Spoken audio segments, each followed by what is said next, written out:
Hello, friends and neighbors. Welcome to the Sunny Side of Life Bible in a Year experience. Join me each day as I read the Bible from start to finish. I'm reading from the Life Application Study Bible, New Living Translation, published by Tyndale House Publishers. I pray this daily reading will bless you as much as it does me. So let's get started.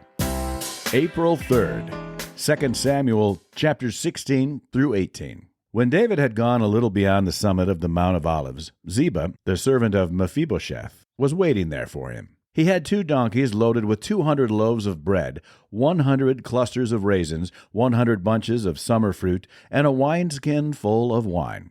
"What are these for?" the king asked Ziba.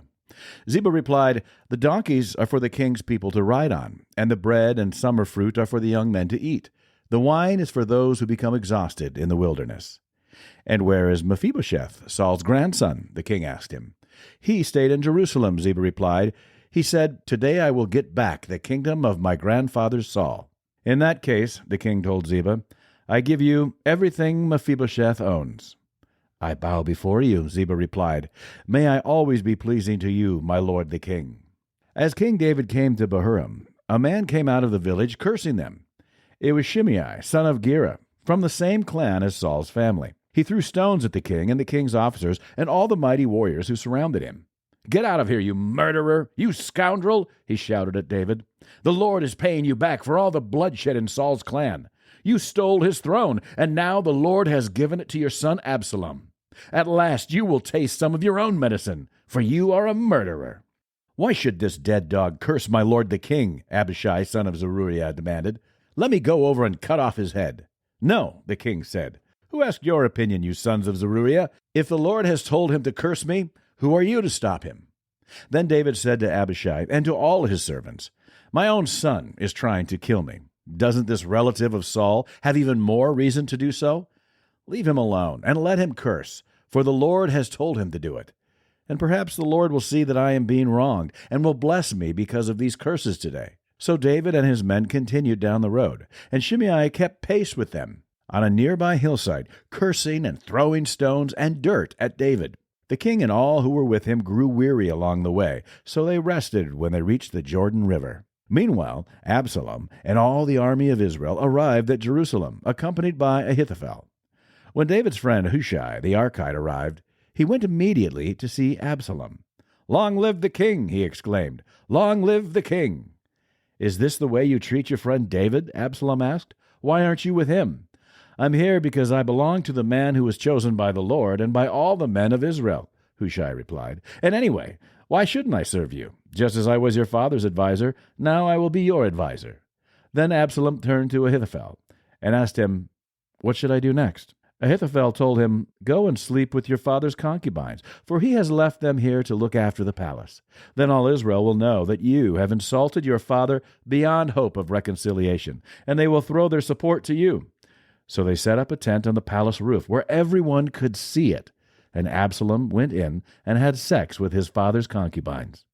Absalom followed Ahithophel's advice, just as David had done, and every word Ahithophel spoke seemed as wise as though it had come directly from the mouth of God. Now Ahithophel urged Absalom, "Let me choose 12,000 men to start out after David tonight. I will catch up with him while he is weary and discouraged. He and his troops will panic, and everyone will run away. Then I will kill only the king, and I will bring all the people back to you as a bride returns to her husband. After all, it is only one man's life that you seek. Then you will be at peace with all the people." This plan seemed good to Absalom and to all the elders of Israel. But then Absalom said, "Bring in Hushai the Archite. Let's see what he thinks about this." When Hushai arrived, Absalom told him what Ahithophel had said. Then he asked, "What is your opinion? Should we follow Ahithophel's advice? If not, what do you suggest?" "Well," Hushai replied to Absalom, "this time Ahithophel has made a mistake. You know your father and his men. They are mighty warriors. Right now they are as enraged as a mother bear who has been robbed of her cubs. And remember that your father is an experienced man of war. He won't be spending the night among the troops. He has probably already hidden in some pit or cave. And when he comes out and attacks and a few of your men fall, there will be panic among your troops, and the word will spread that Absalom's men are being slaughtered. Then even the bravest soldiers, though they have a heart of a lion, will be paralyzed with fear. For all Israel knows what a mighty warrior your father is, and how courageous his men are. I recommend that you mobilize the entire army of Israel, bringing them from as far away as Dan in the north and Beersheba in the south. That way, you will have an army as numerous as the sand on the seashore. And I advise that you personally lead the troops. When we find David, we'll fall on him like dew that falls on the ground. Then neither he nor any of his men will be left alive. And if David were to escape into some town, you will have all Israel there at your command. Then we can take ropes and drag the walls of the town into the nearest valley until every stone is torn down." Then Absalom and all the men of Israel said, "Hushai's advice is better than Ahithophel's," for the Lord had determined to defeat the counsel of Ahithophel, which really was the better plan, so that he could bring disaster on Absalom. Hushai told Zadok and Abiathar, the priests, what Ahithophel had said to Absalom and the elders of Israel, and what he himself had advised instead. "Quick," he told them, "find David and urge him not to stay at the shallows of the Jordan River tonight. He must go across at once into the wilderness beyond.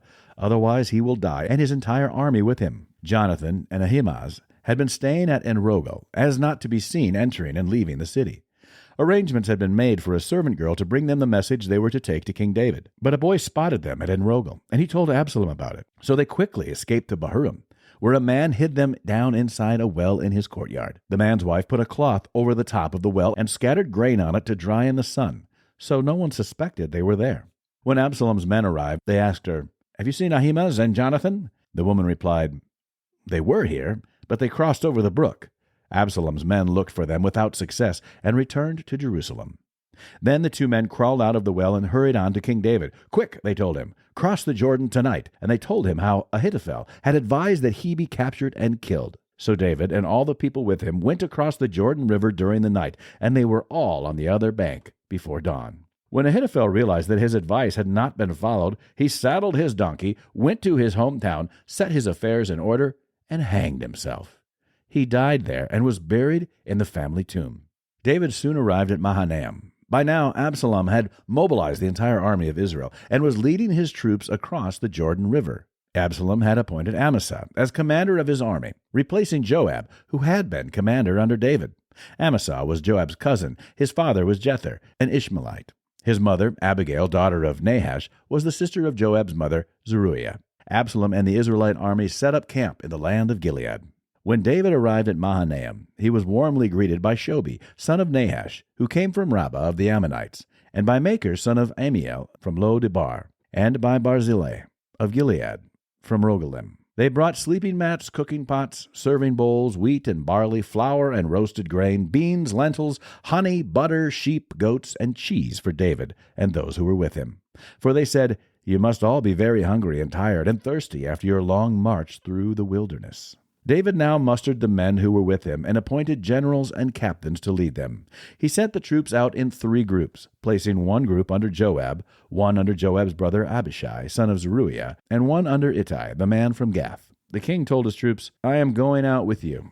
But his men objected strongly. "You must not go," they urged. "If we have to turn and run, and even if half of us die, it will make no difference to Absalom's troops. They will be looking only for you. You are worth 10,000 of us, and it is better that you stay here in the town and send help if we need it." "If you think that's the best plan, I'll do it," the king answered. So he stood alongside the gate of the town as all the troops marched out in groups of hundreds and of thousands. And the king gave this command to Joab, Abishai, and Ittai, "For my sake, deal gently with young Absalom." And all the troops heard the king give this order to his commanders. So the battle began in the forest of Ephraim, and the Israelite troops were beaten back by David's men. There was a great slaughter that day, and 20,000 men laid down their lives. The battle raged all across the countryside, and more men died because of the forest than were killed by the sword. During the battle, Absalom happened to come upon some of David's men. He tried to escape on his mule, but as he rode beneath the thick branches of a great tree, his hair got caught in the tree. His mule kept going and left him dangling in the air.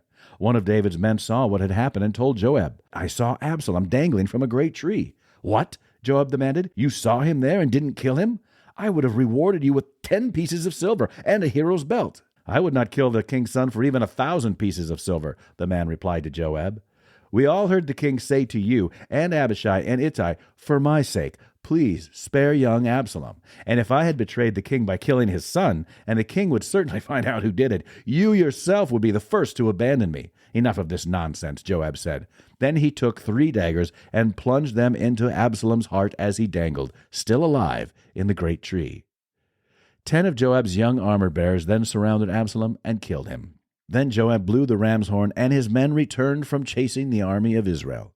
They threw Absalom's body into a deep pit in the forest and piled a great heap of stones over it, and all Israel fled to their homes.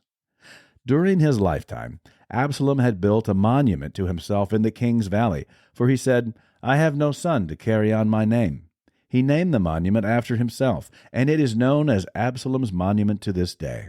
Then Zadok's son Ahimaaz said, "Let me run to the king with the good news that the Lord has rescued him from his enemies." "No," Joab told him, "it wouldn't be good news to the king that his son is dead. You can be my messenger another time, but not today." Then Joab said to a man from Ethiopia, "Go tell the king what you have seen." The man bowed and ran off, but Ahimaaz continued to plead with Joab, "Whatever happens, please let me go too." "Why should you go, my son?" Joab replied. "There will be no reward for your news." "Yes, but let me go anyway," he begged. Joab finally said, "All right, go ahead." So Ahimaaz took the less demanding route by way of the plain and ran to Mahanaim ahead of the Ethiopian. While David was sitting between the inner and outer gates of the town, the watchman climbed to the roof of the gateway by the wall. As he looked, he saw a lone man running toward them. He shouted the news down to David, and the king replied, "If he is alone, he has news." As the messenger came closer, the watchman saw another man running toward them. He shouted down, "Here comes another one." The king replied, "He also will have news." "The first man runs like Ahimaaz, son of Zadok," the watchman said. "He is a good man and comes with good news," the king replied. Then Ahimaaz cried out to the king, "Everything is all right." He bowed down before the king with his face to the ground and said, "Praise to the Lord your God, who has handed over the rebels who dared to stand against my lord the king." "What about young Absalom?" the king demanded. "Is he all right?" Ahimaaz replied, "When Joab told me to come, there was a lot of commotion, but I didn't know what was happening." "Wait here," the king told him. So Ahimaaz stepped aside. Then the man from Ethiopia arrived and said, "I have good news for my lord the king. Today the Lord has rescued you from all those who rebelled against you."